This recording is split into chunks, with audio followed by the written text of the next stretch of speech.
powered by Reviting, streaming from the Reviting Digital Studio. It's the David Daily.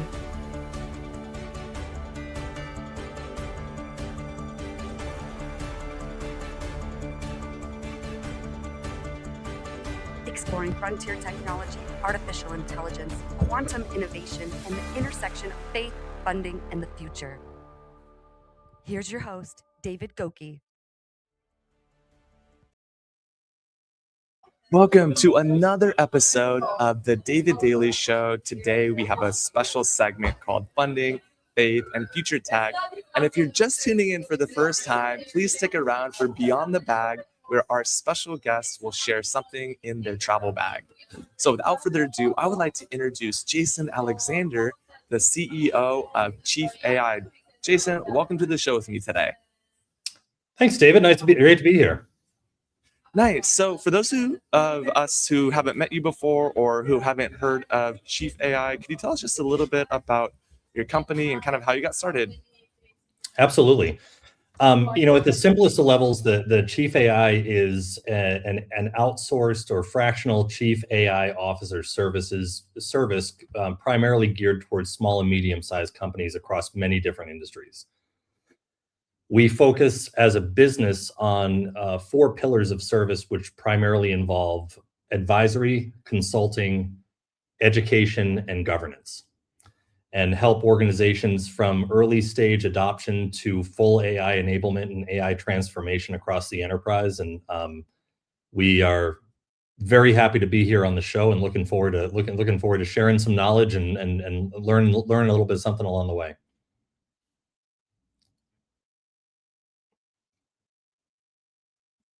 Nice. Well, the live stream concept and live stream gives us the ability to fully have conversations around those topics. So I'd like to ask you actually a very quick question about governance, because this has come up in a couple of circles, especially in the AI and faith nonprofit, where I contribute as a contributing fellow, and we bring the world's wisdom into tech and ethics. So I'm curious, for organizations who want to get started with corporate governance, enterprise governance, or maybe they are thinking about agentic and AI, and they're thinking, how can we kind of manage all these new agentic projects that are spinning up, new tech innovation projects, or maybe even if they're a small or medium business and they haven't really thought about governance because they've been super scrappy, but now they're starting to hit 5 to 10 million in revenue and they need governance. What would your perspective, Jason, kind of as an expert on the show, be for those who are listening wanting to do that? Yeah, it's a great question, and I think it's a difficult question to answer succinctly individually, because there's a lot of it'll depend heavily on what the goals of the organization are. The first step I think organizations need to follow is what is the usage policy for our internal employees when it comes to utilizing AI, where the data goes, what data is shared in which platforms, and a lot of organizations are missing that from an employee handbook perspective or just a general knowledge perspective. And I think it actually comes as almost as a negative byproduct of innovation. And I shouldn't say negative so much, but many organizations today are making various AI platforms available to their employees across the enterprise, and realizing very quickly that employees are maybe a little bit more savvy than they expected, or the tools are a little bit more powerful than expected, and waking up one day to multiple employees vibe coding various apps that are hosted either in some cases on the company domain on a laptop. We're not quite sure where the data is going. We're not quite sure how safe these apps are. And putting in place the guardrails necessary for some of that innovation is a critical step before making the tool sets available across the board. That's just one example, and I could go on, but we'll just hold off for the time being. Yeah, no, I really appreciate that. So yeah, you're exactly right, especially with SOC 2 compliance. And I'm not a compliance official. We have good advisors for that. But in SOC 2 compliance, right, you now have the hardware device, you have your phone, you have all these devices that will have access to proprietary company data. But yeah, you want to have a policy in place that not only educates your employees, your consultants, your partners, and your staff, but also, right, puts in the technology that you need and the steps to actually enforce that so that you can protect your company data. And I think that's really interesting to me. It can be really sometimes really boring, but in the enterprise space, we want to be able to hear that and see that. So tell us a little bit about your consultative approach and how you would go about integrating that. Kind of before we get into the funding, the faith, and the future topics, how do you go ahead and start those types of engagements with companies who might be interested in just starting the governance conversation? Yeah, I think it's important to first of all understand, regardless of whether we're talking about advisory work, governance work, or anything along those lines, where we start from a consultative approach is to first and foremost, let's extract AI from the conversation first, and let's get a general sense of what is the success criteria for the business over the next year, 2 years, 3 years, whatever the case might be. Following that, we can look at where the gaps are within the company's operations, workflows, and a variety of other areas where AI can make a significant impact, a measurable difference. One of the things that we focus on a great deal with our engagements is measurable outcomes and being able to calculate appropriate ROI so we can ensure that there's visibility into a significant ROI before starting. When it comes to the governance piece specifically, I think we have to look at what is the success criteria for the business, where does AI make the most impact, and then begin to think predictively on how AI is going to be used within the organization over the next 6 months, over the next year. Something that's really critical about governance as well is considering the fact that AI is innovating and changing almost daily, if not hourly, in our marketplace.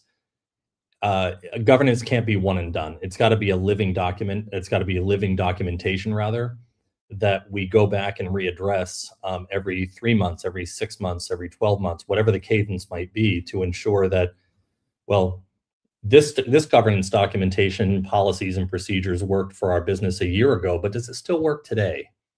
And are we using AI in a different way that we never saw coming? Yeah, wow, those are really good questions. And I almost think of, in today's world, right, having that markdown file, right, that all of your AI goes through first. It's almost like a governance first position, right? And the AI and faith team would say, yeah, an ethics first policy that says, yeah, maybe there's actually an ethics governance skill that you put into Claude or Gemini or whatever tool you're using today, Cursor. And then your AI agents, your tech, is now referencing your policy and making sure that you're in compliance as you're building those tools. So that's incredible. I really appreciate you answering that selfish question. I had that come up this week. And Sure, of course. The benefit of going live stream is that, yeah, you can just ask those questions real time. Yeah. Time to talk about funding.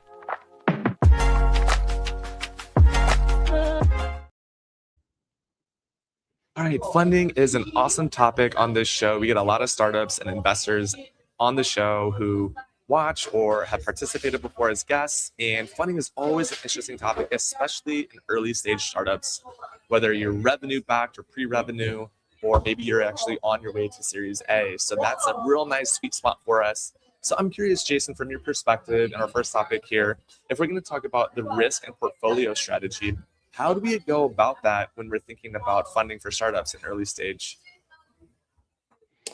Well, when we're thinking about funding startups at an early stage, I wanted to actually get a little bit more clarification on this, David. I appreciate that. As far as investing in an AI startup, or investing in a startup that could be AI empowered, or just looking at startups in general? Yeah, that's great. I mean, those are all three different perspectives of that question. I think generally we see some AI startups, definitely, but of course we have healthcare startups and manufacturing, oil and gas, and many industries actually on this show. So from your perspective and your investment, experience, what are some of those things where you're like, you know what, I want to maybe add a little bit more risk, or maybe I want to actually de-risk a little bit in terms of how I'm thinking about my portfolio? Yeah, I think, if we're talking about AI startups, and what's interesting about our own company, because we have to realize that reinvention is necessary on an ongoing basis, because the world of AI is going to change and change radically over the next 6 months, 12 months, 3 years, 5 years, whatever.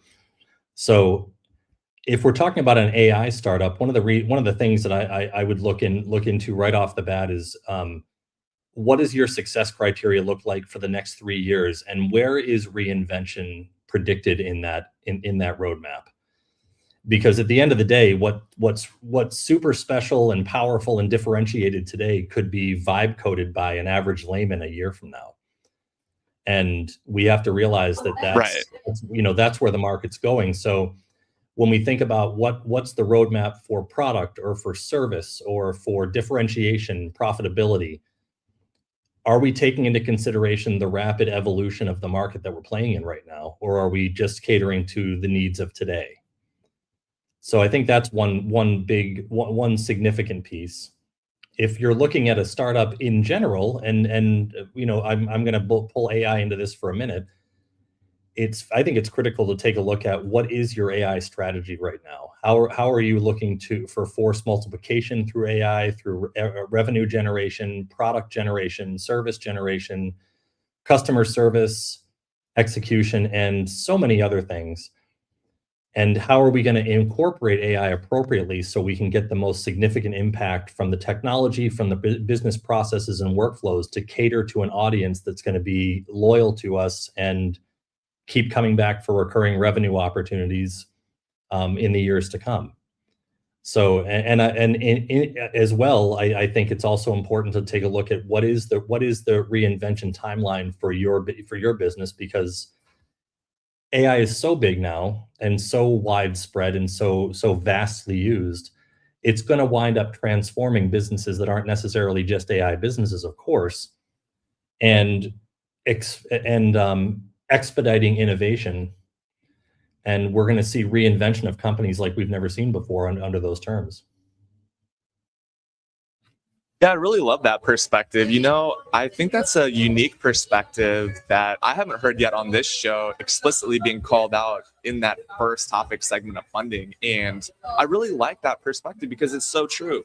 With tech innovation, reinventing yourself is a huge part of building the business, and especially for non-tech businesses, maybe a blue-collar, local service-based business with a high ticket value, such as like an HVAC company or plumbing, electricians, roofers, anything that requires heavy machinery. And then we're talking about manufacturing and raw materials. So reinvention is a really important aspect of that. So I'm curious then, when you're looking at an investment opportunity and you're thinking, okay, does this company actually have a reinvention strategy? I'm curious, how do you actually evaluate a company's reinvention strategy if they have one? Well, I actually think it's more of a binary first step. Do they have one or not is a big qualifying factor in general. Right. Among Let's others, assume that they have one, right? Yeah. So assuming they have some good policies, and realize the likely necessity for doing so. I think at the end of the day, the reality is to look at how are if you were to extrapolate current trends that are happening over, say, like the previous 6 months, and then look at what's going to happen in the following 6 months and the 6 months after that. And this takes a little bit of predictive analysis, but how relevant are we? I mean, this may go without saying, it's relatively obvious, but how relevant do we see this product or service becoming in the years to come? How relevant do we see the product or service being today? A classic example is, we're in the AI enablement and consulting space. There's a swath of organizations and individuals who have become AI enablers or AI consultants. My one of my primary criteria is, what's the depth of domain knowledge that we're talking about when it comes to architecting whatever product or service that you're looking for? Is your knowledge of the domain you're looking to service academic, or does it come from years and years of experience of being in the trenches, completely understanding and feeling the pains, as opposed to just knowing they exist and trying to cater to them that way, right? Yeah, that's a great point that you're bringing up, Jason. There's a lot of competitors in this space, a lot of people who are doing this today, this concept of AI enablement and consulting. So, you take experience, for example, and of course, now that we have, hundreds of thousands of people with 20 years plus of experience, I mean, how do you really differentiate yourself and reinvent yourself in an age where, yeah, your 10-year-old SaaS company or even your 5-year, $500 million SaaS company may be reinvented or, erased with some vibe coding in a couple of months, right? So how do you really differentiate yourself and stay competitive in this type of a market? It's a great question. I really think that you need to understand the problems that you're trying to solve from a personal from a standpoint of personal experience. And if you opportunity number one, you've already worked in that industry before. You've got years of experience. You know what the lack of said service or product means, and what the impact of said service or product could bring. If you're an entrepreneur looking to start up a company where you don't have personal exposure to that domain you're trying to service, my advice would be shadow. Find organizations where you can go onto the shop floor, or you can go into the restaurant, or go into the office and learn about the processes and the procedures. Interview people who are in that space and get the deepest understanding possible, because that's where differentiation really comes from. I think that there are in our space, there are so many individuals and organizations that don't have experience scaling companies. And if you've never been a founder who scaled a company to significant levels, you've never really felt the severe pain that can come along with some of the inflection points that you wind up hitting as an organization. And it's like a lot of different situations. If you've never been there, it's very, very difficult to try to mimic the rhetoric versus having been in those trenches before and fought a lot of those battles. Yeah, that's such a good bit about being in the trenches. And it reminds me of one of my family members who was serving in the Navy. And I remember one time he said, David, you like to get on the water yourself. By the way, he was on a ship for like 7 years. He's like, I'm not going to get on another ship anytime soon. But he's like, if you do have a captain, make sure you ask that captain about their sailing experience through the storms. Never get on a ship with a sailor who hasn't gone through storms. And it's so true to your perspective. If you haven't been in the trenches of building a startup, especially early stage, maybe you're pre-revenue, but you want to raise some money in your Series A, or you're talking to angels now and you're starting to maybe consider venture funding so you can grow and scale because you have some traction. Well, yeah, make sure that the people that you're surrounding yourself with, to your point, Jason, have that experience. That's such an important part of the equation. And the second piece I want to highlight, Jason, I really appreciate you saying, is that, yeah, in addition to that, I also want you to have conversations with people in industry, your competitors even, and of course, customers and future customers. How often do people build products without talking to the customers first, especially in a world where launching a product can literally be an hour sitting in Claude Cowork, right?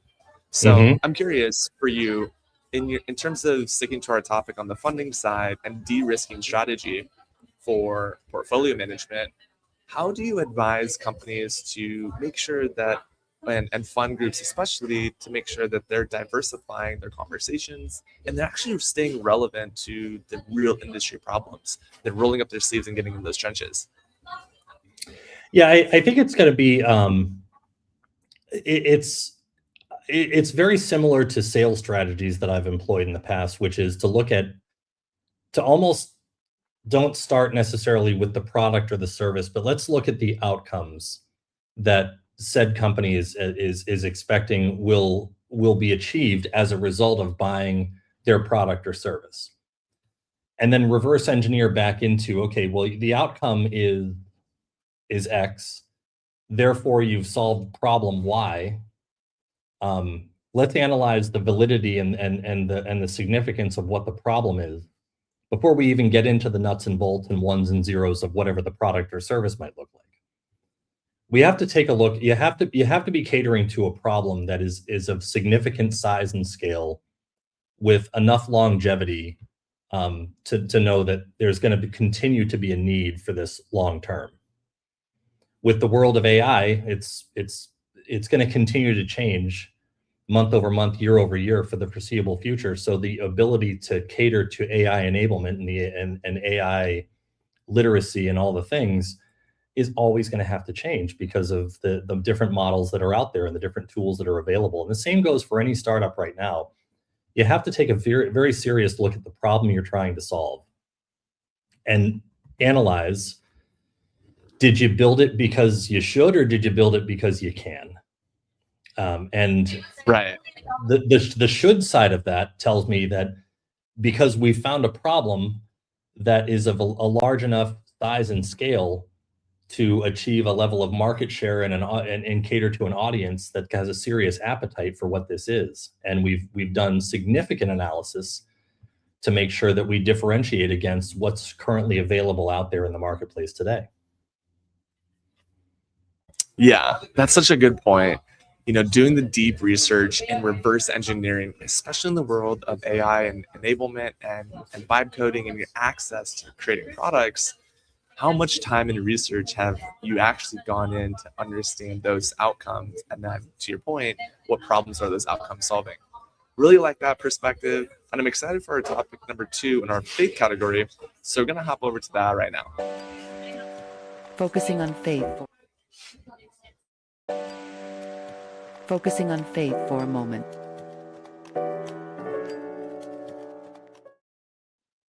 So this second topic is really about how venture funding has shifted. And we do incorporate the faith concept here. So for those watching for the first time or listening, faith is really about belief systems and also the cultural and socio and familial impacts that religion and organized faith have on the way that we integrate technology and live our daily life. So I'm curious, Jason, for you, growing up maybe, or maybe even now, what role has faith and spirituality played in the way that you work?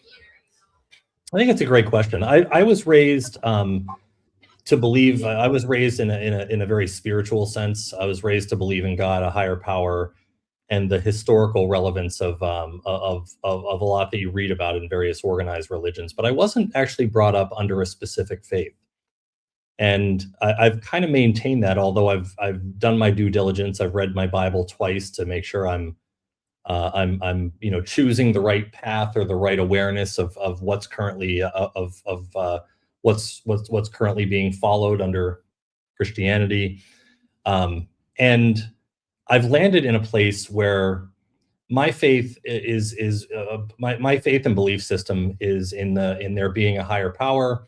I believe it to at least somewhat govern what I do. I mean, I think absent the higher power, I probably still wouldn't go rob that bank. But if you know what I'm saying, I think it has a lot to do with I'm a very ethical human being, and I carry that all the way through my client interactions, and making sure that you take good care of people, making sure that you are following the right thing to do at all times, even if it doesn't mean the best lump sum of money in your pocket, and making sure that you follow through is just a good. Following through with kindness as a good human being, first and foremost, is a way I think you can kind of differentiate yourself somewhat significantly, and even more and more as time goes on, it feels like. Yeah. Wow. I really appreciate that line. The idea that you can differentiate with kindness as a human being. Absolutely. Who thought that would be a differentiator, right? I know. But yeah, this idea of killing with kindness, right? And sometimes there's decisions that have to be made, real business decisions that do have real financial impact. And when you're making those decisions, including an ethical framework like your faith can be a good way to do that, especially when you are doing business with other people who have similar value systems or moral compasses as well, independent of whatever organized religion that they're part of. So I'm curious, because I heard you kind of leaning into like, hey, I wasn't raised in a certain religion, but growing up, we were definitely faith-filled and spiritual. And even today, having read your Bible, I've dabbled a little bit as well in the Quran and other holy texts as well, just to get perspective. more holistic perspective, global perspective. So for you, what are some of those values now that you incorporate onto the funding side? Just like saying, all right, how has funding shifted, but what values are you still remaining true, even though maybe the funding methodologies have shifted today? Well, it's interesting. I think if you were to look at it on a macro scale, and you were trying to create a strategy that intertwined your own personal faith and spirituality with funding principles, I think you have to come across the intersection of capitalism and kindness. And because at the end of the day, everybody's not, we've proven the world is this has been proven many times with everything that you read in the news. Everyone out there is not going to do the right thing. Everyone out there is not going to be kind to each other. So if we can at least teach the notion that, kindness, at the very least, kindness sells. People really enjoy being treated properly. People enjoy being treated ethically, and people enjoy being, working with a partner, a service provider, a product provider that's looking to do the right thing first before they're looking to line their own pockets. I'm sorry, but that value system goes a long way from it in differentiating you as somebody who's a bigger picture thinker, a long game player, and above and beyond all else, just a good human being. Yeah, I like that perspective too. It's like, hey, if I'm here wanting to do the right thing, and by the way, the right thing might actually not be hiring me or our team, or it might be working with that one particular vendor, or this might not be the best fit. Not only is that kind of like a good fit tactic to better understand someone, but genuinely it's the right thing to do. I'd rather do something right and know that I did it right in my heart and in my mind than later have kind of this regret that, oh yeah, maybe I had other priorities or other trade-offs that kind of came into what was right. So tell us a little bit more from your perspective. What does right mean? I mean, that is a huge question. I mean, ethicists and existentialists are probably asking, like, what is life? What is right? So in your mind, how do you really discern and determine that something is right in the context of funding and AI? I think that you have to start off with a wonderful example. This just happened to me yesterday. I was talking with a client that I'm fairly sure I could have sold something to them that I'm fairly sure they didn't need.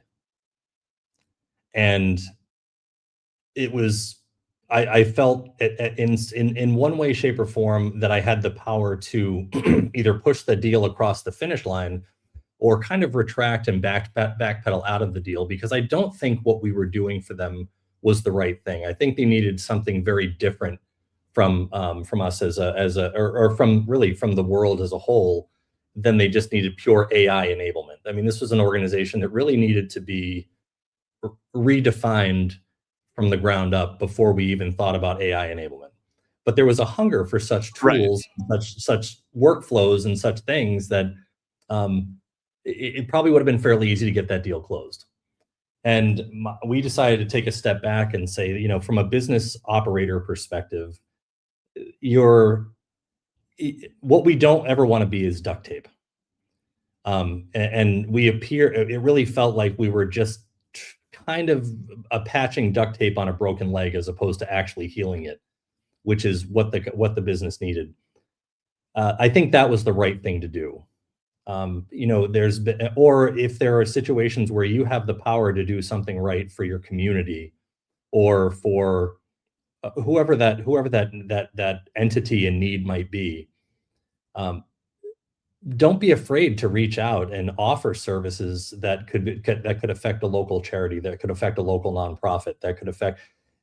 Number one, it's the right thing to do. It's the ethical thing to do, and it's the good human first kindness thing to do. Second of all, I'm a firm believer that you get back what you put out in the universe, and I've always felt that way. So I think from the perspective of, call it good karma, call it what you want, But you do the right thing enough, and you make that kind of a selfless impression on the right people, and you find that more and more organizations very much want to do business with you. They want to invest in you. They find you interesting. They find you multifaceted, and not just somebody out looking to grab it, looking for a cash grab in the market during a big bull run like AI. Yeah, I really appreciate you sharing that perspective, Jason. And also, just it came to my mind. I mean, your decision fatigue goes way down when you just do what is right in your heart, right? So you don't have to sit there thinking, oh, is this right? Is this not right? Am I going to go after this financial incentive, or am I going to do what's right? And I'll use a perfect example. There's a lot of brands that Microsoft has over the years just completely crushed after acquisition, right? And back in the day, that sales model, especially under Steve Ballmer, was sell, sell, sell, right? You may remember like more developers, more developers, more developers. Like you need more .NET developers. Like, why do I need these .NET developers? But then furthermore, right, our enterprise sellers were going after Yammer, right? For example, like enterprise social media, what even was that? And then, right, we had MSN Messenger Live that ended up becoming Skype for Business and all these things. And now it's Teams. But yeah, when I was in Azure, we had a very specific framework for actually optimizing an Azure subscription. And one of those things was actually cost optimization, to say, hey, look, you have this long running query in SQL. You might want to check that out because it's using a lot of resources. And it's really inefficient. It's actually stuck in a crazy for loop. Our team had that ethical mindset, that moral mindset to do what's right with the customer. And actually, guess what? The customers really appreciated that, especially when we created an Amazon pricing calculator and said, upload your Amazon bill and we'll help you find ways that you can save money on Azure. And those are just very specific examples where even at a small business, because we have lots of small businesses watching, or even an enterprise where you're one of thousands of people, and still integrate that into your work. And I like the way that you're thinking with a very practical example. So let's move forward now with how funding strategies have changed, or what you've noticed how funding has changed this past year. And if you were to look out maybe a short-term to medium-term runway, how do you think funding will continue to evolve in this world that's very tech innovation aware? And even today, I think NVIDIA stock jumped because now we're going to have 10 more, potentially global deals that will require GPU chips. So how do you think funding will continue to change and grow over time? It's here's the reality. It's gonna ebb and flow as it always has. But to tell you the truth, as it relates to today's market, the investors that I network with are seeing. I find are, and I don't mean this from an unethical standpoint, but are almost always talking out of two sides of their mouth these days, because I think statistically we're seeing the amount of VC money out there start to increase a little bit, but there's with the rapid speed of innovation and how quickly things are changing and how quickly startups are being spun up, products are being made available, and so on and so forth. It makes for a scary time to be an investor, especially in a tech startup, because to look at, and I think it becomes even more critical to start looking at what is, and I'm going to repeat myself a little bit, but what is that critical problem that you're trying to solve? I don't want to talk about buttons. I don't want to talk about features, functionality. I want to talk about the problem and what's the legitimacy of the problem. What I find is a lot of the startups that I network with on the regular, I actually find a staggeringly small amount of market research being done in a lot of the cases. Now, there are plenty of exception to that rule. I know some exceptional operators starting up some companies that have done extensive market research, but I also come across some fledgling startup organizations that are looking for rounds of funding that truly don't understand the audience that they're trying to cater to. And that's kind of why I was talking about the importance of having that firsthand knowledge of the domain you're servicing, as opposed to academic understanding of the problem. Right. Yeah. Okay. So market research. I mean, I actually was, just to give you a little anecdotal story, I was looking at Facebook Marketplace and I saw, which I loved, it's just like a hobby of mine. I love to see what people are kind of giving away for free or what's kind of in my local area, especially as I Yes. travel. And I saw a bin of encyclopedias for free. And in the back of my mind, I was like, ooh, I like want to go get that encyclopedia set because yeah, that was like all of the knowledge in the world when I was like in the third grade. Was like Mhm. all the knowledge in the world was in the encyclopedia. And then of course, Google and Wikipedia and Ask Jeeves and 37 Signals came along and Yahoo and AOL, and they kind of disrupted that with not only with their landing homepages, giving us so many links, but with their search algorithms and indexing. Today, right, we now have the ability to just very much consumer led type into a prompt into an LLM, and that LLM will spit out all this garbity goop. And now, yeah, there's deep research modes, which now can go through all the academic papers. And in a matter of just 20, 30 minutes, you can literally create 20, 30, 50 pages of research. And now we're in that era of, is this even real? Is this even true? It's almost back to the basic existential question of like, are we real and what does life mean and what is truth with a capital T? But this is not a philosophy podcast. We'll save that for the next show concept. But my question here for you and Jason, maybe we could steer the conversation here as we get into the future side of things, which is okay, how can we today incorporate more of that research, more of that data, more of the statistics as not only the market is moving, but even if we took a snapshot today for every investor who wants to really validate research and every founder who's operating a company, an owner or an operator who's operating a business, what would you say to them to, up their stats game, become more credible, like really understand what the data is saying and what the research is showing us? Well, I would tell them to up their stats game and become more credible. But you already stole the line, so I'm gonna come up with something better. My advice Nice. would be, and you can't just, and I'm stating the obvious, I realize, but you can't just run a quick ChatGPT search and say, well, here's my market segment, here's my opportunity. My advice to everybody is like and you'd be crazy if you didn't use a little AI in your market research, is make sure that you use some cross-platform validation. Gather from multiple data sources, compile your information. If you don't know how to do it, I mean, you can compile using database technologies, you can compile using custom GPTs and Claude projects and a whole variety of other ways, but to take data from a variety of different places. Conduct deep research on Claude, conduct deep research on Gemini, do some ChatGPT runs and pull that information in, combined with traditional means that could either include looking up information from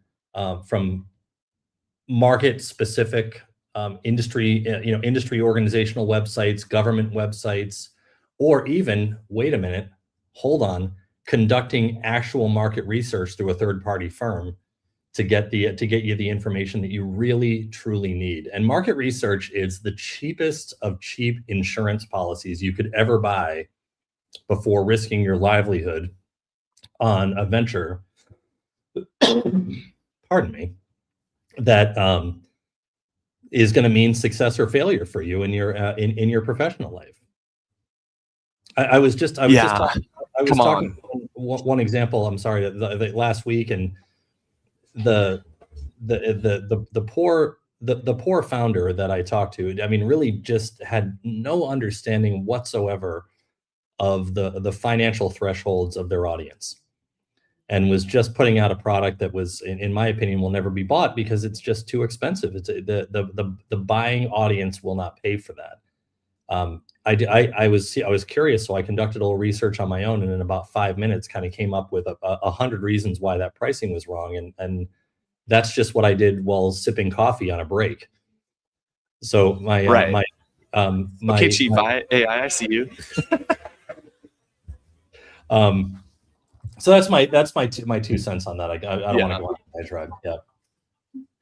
Yeah, no, I really appreciate that. And you're reminding me about like the sniff test that we would always do at Microsoft in data science, right? When you have a data story, okay, or you have just any story that you're telling, and there's data involved, and you have a stat and you rattle off, you're like, 82% of buyers come to the sales conversation already informed, ready on, with research ready to buy. Or it's like 92% of people between the whatever it is, right? Like, it's like, okay, is it really 92 for like the majority? It's like always kind of questioning that.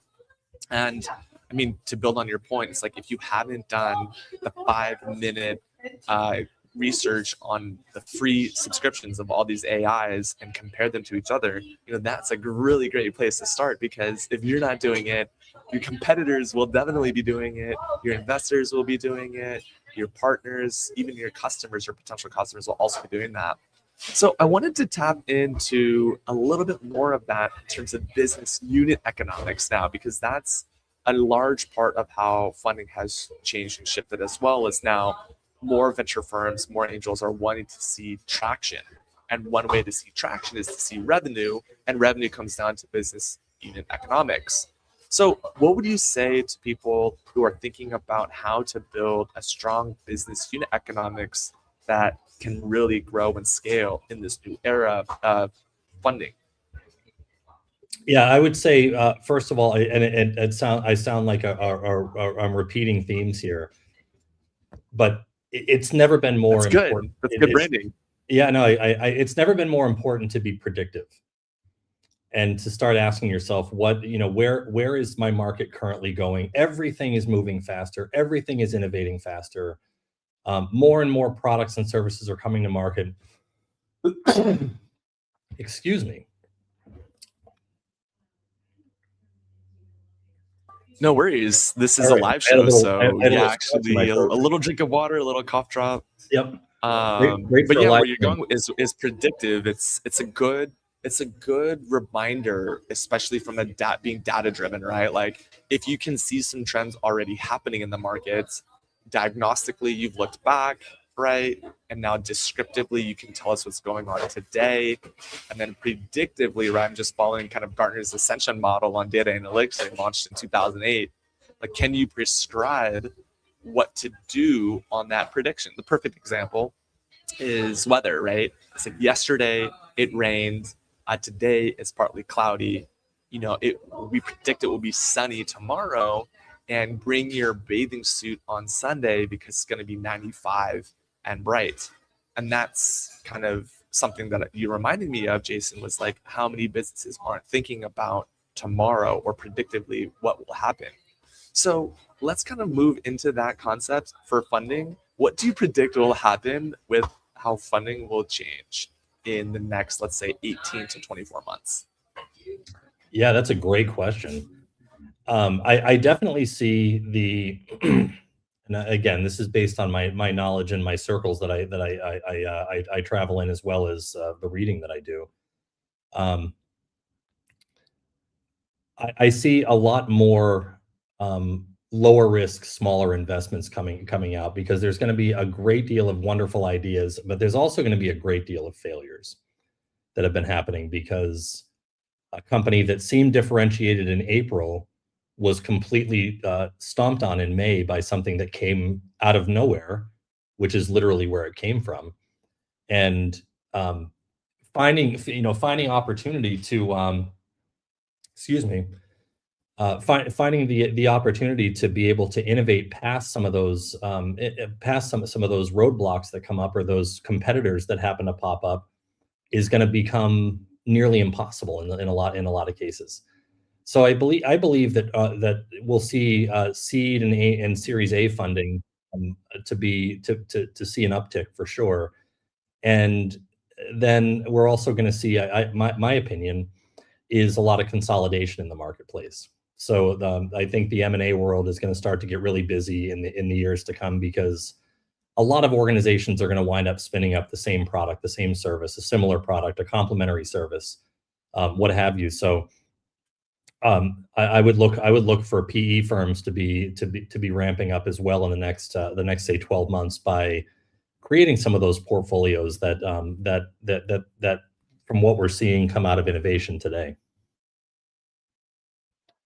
Wow, I really like that perspective. More PE firms, more mergers. We're going to see more consolidation. I also think we'll see a lot of failures or a lot of businesses who didn't, to your point earlier, reinvent themselves, or maybe they just didn't have the right policies and governance in place to help them prepare for the future. Really love that. And Jason, look, this conversation is so incredible. There's a lot of really good little nuggets that we're getting here. And we're going to just transition here to our final topic of future. Let's talk about quantum and the future of technology.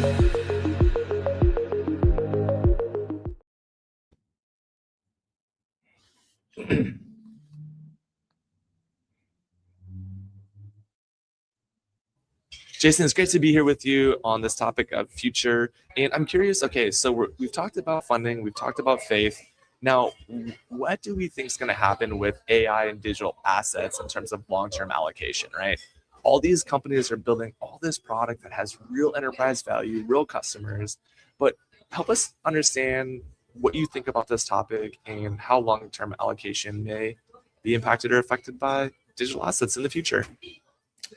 Yeah, I think that's a great question, and I'm really going to focus in on one topic, which is, where does my data live?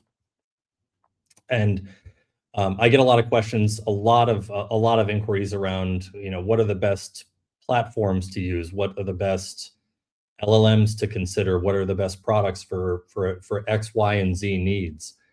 And a lot of things I'll focus in on with clients is, what is the privacy policy of these that you're currently that caters to what you're currently looking for in a provider, in an LLM.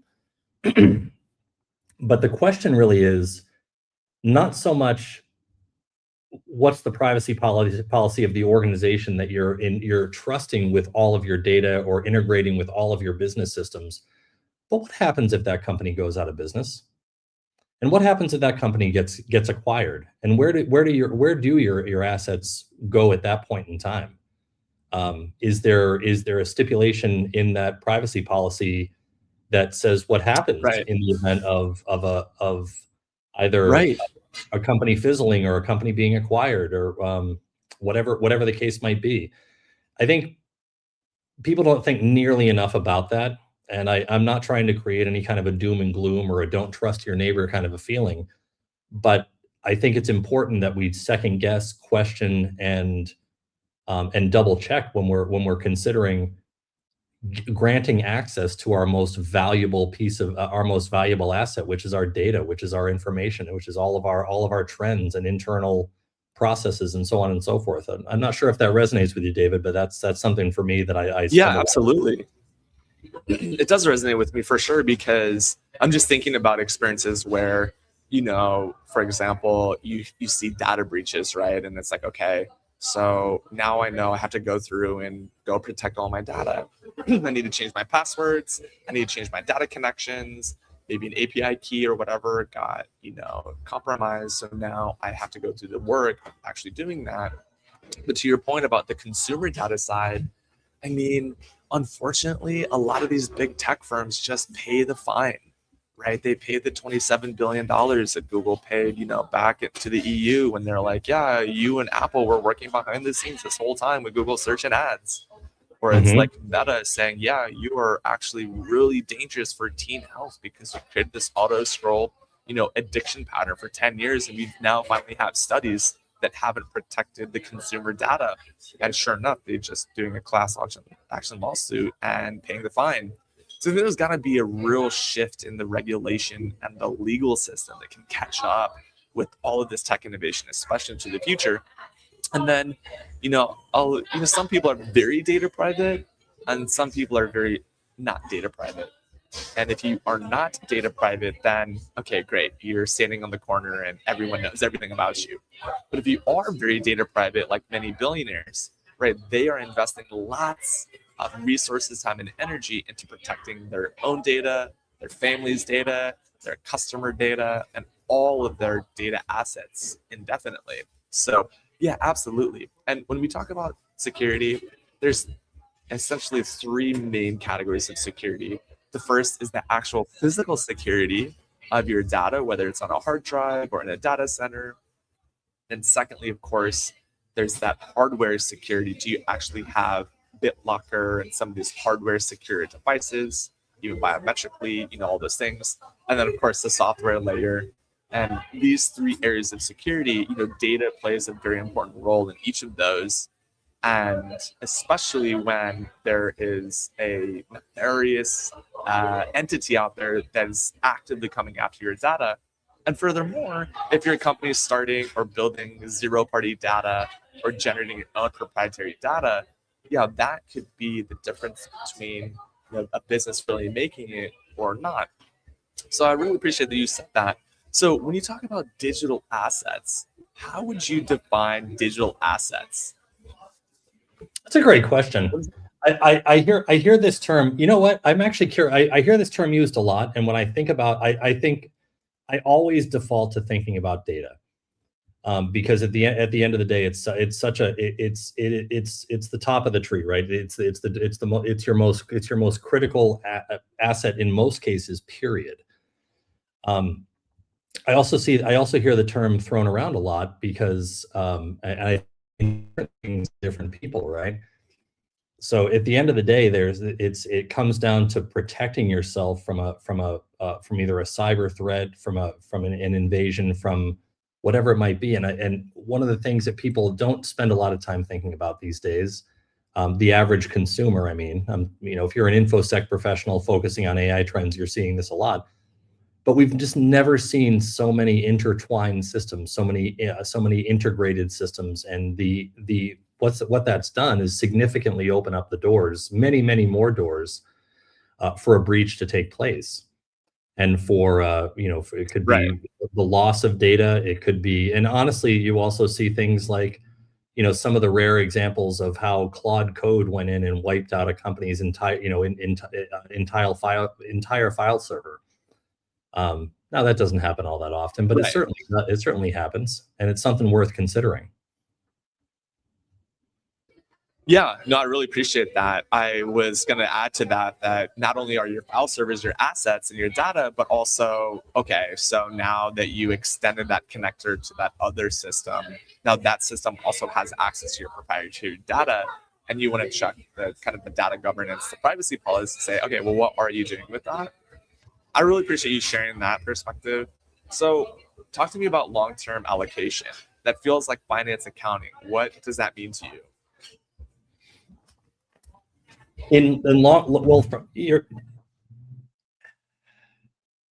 Gosh, it means so many different things. I would say that I have a hard time looking at anything long-term right now.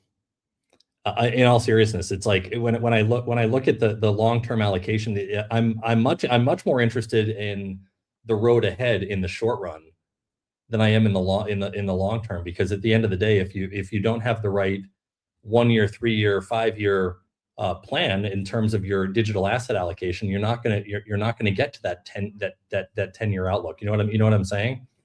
So I'm not trying to circumvent the question by what does long term even mean, right?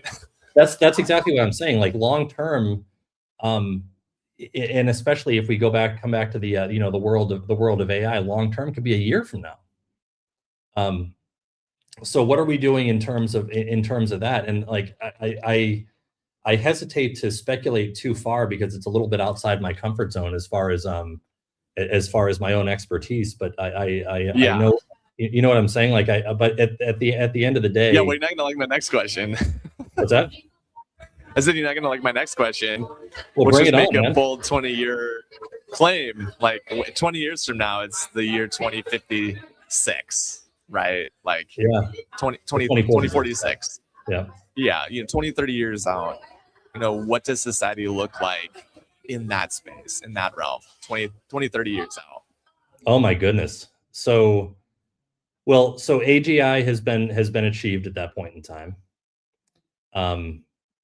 Agentic generalized intelligence, and so we're past the point of we're now into Terminator territory, right? And don't get me wrong, I actually believe that I believe that AI is something that can truly has the power to enhance society and enhance a lot of our values if we can if we can just risk the temptation of trying to turn a profit at every single corner with it, which really hasn't entirely been the case with a lot of other things that dramatically impact the world. But I see us being, I mean, obviously a much more informed society. I see us being, I actually think, and I could be dead wrong on this. This is a little bit out there, but I actually see us. I see the, I see artificial intelligence actually bringing people together more than separating them out. I think technology has kind of, with the popularity of things like with our phones, with social media, with texting versus calling, we've distanced ourselves from each other to some degree. I do believe that the proper utilization of AI is going to create as more of a sense of community, I believe, than it's going to be a divider of people. And for a few different reasons, I think that first of all, we're going to find ourselves. I think that I've written about this, but I think that there is a human connection to be found through the utilization of AI, and that sounds a little bit backwards almost, because what are you talking about? You're talking to a machine. It's such a point of passion for so many people, and it's such an impact for so many people that I already see it bringing people together and generating discussions about ethics and generating. I don't see that slowing down, to be honest with you, because the innovation behind all of it is going to continue to be going at such a rapid pace. And when we get to a point where one of these labs decides to raise the flag and say AGI has now been achieved, well, we're going to have to start having more conversations with each other. And how are we bonding as humans versus bonding with machines? And that, I believe, is going to, I think, is going to drive a heightened sense of community. Now, are there going to be plenty of people out there having deep relationships with ChatGPT? Of course, that's fine. It's going to happen. But I actually see that I see there being a possible societal advantage if we can just do this thing the right way.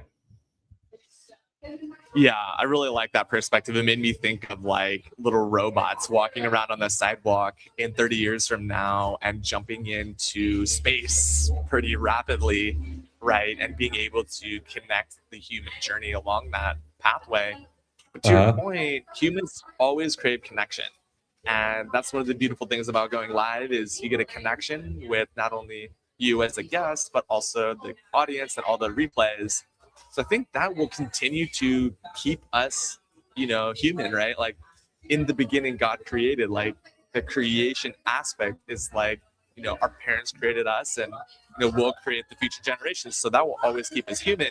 But then actually, to your point, it's like the AI will do a better job of helping connect us together, for example, with algorithms and the things that actually keep us connected as humans. So I feel that genuinely. I think that technology is meant to not replace us ever, but to really augment and support the human experience.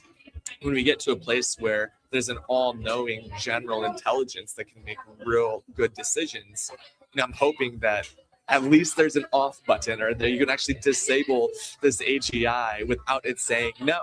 Because oftentimes I found this myself, that sometimes the technology just doesn't want to turn off unless you pull the plug. So yeah, it'll be really interesting to see what happens in the future, Jason. Well, I'm all ears as well, and certainly spending plenty of my time trying to predict the future as well here at Chief AI. Nice. Well, we've got one more segment, and that's Beyond the Bag. Beyond the Bag. Beyond the Bag. Beyond the Bag.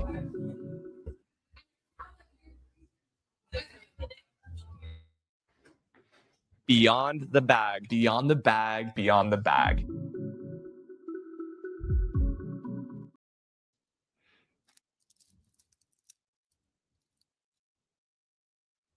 David, you are muted. What is beyond your bag?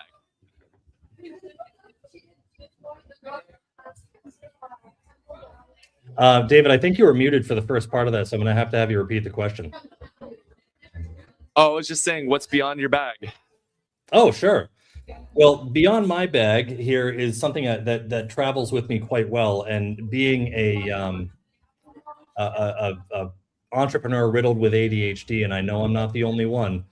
I like fidget toys, and I like stress balls, and I like little things like that. So I was given a gift here of this moldable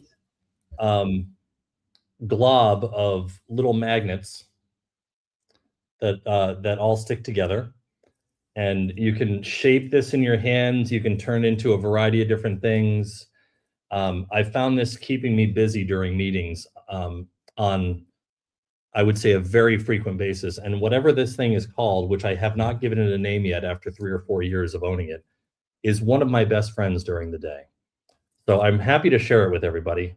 This is said magnet glob. I'm happy to have it, and I'm glad everybody else knows about it. Nice. That is probably the most unique item we've ever had on Beyond the Bag. So thank you for sharing that. That's awesome. I'm not shared this before, but I have a little travel on bag that has 2 zippers here, and it enables me to kind of carry my tech in like a very tight knit little spot. If your cords ever get stuck, I really like having that in there, and it holds my microphone and that sort of thing. Love that. Well, Jason, it has been a wonderful time today. I just wanted to give you an opportunity to kind of share your name, your company, and what is the best way for people to get connected with you and stay connected if they're interested in learning more about Chief AI.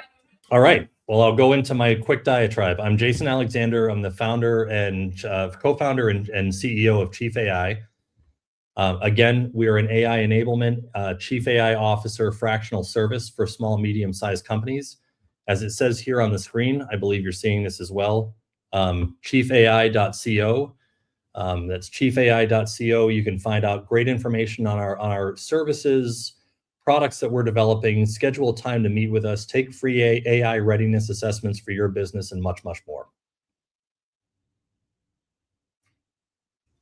Nice. Well, it was a pleasure having you on the show today, and I'm excited to see where Chief AI goes, and let's see if some of those bold predictions come true.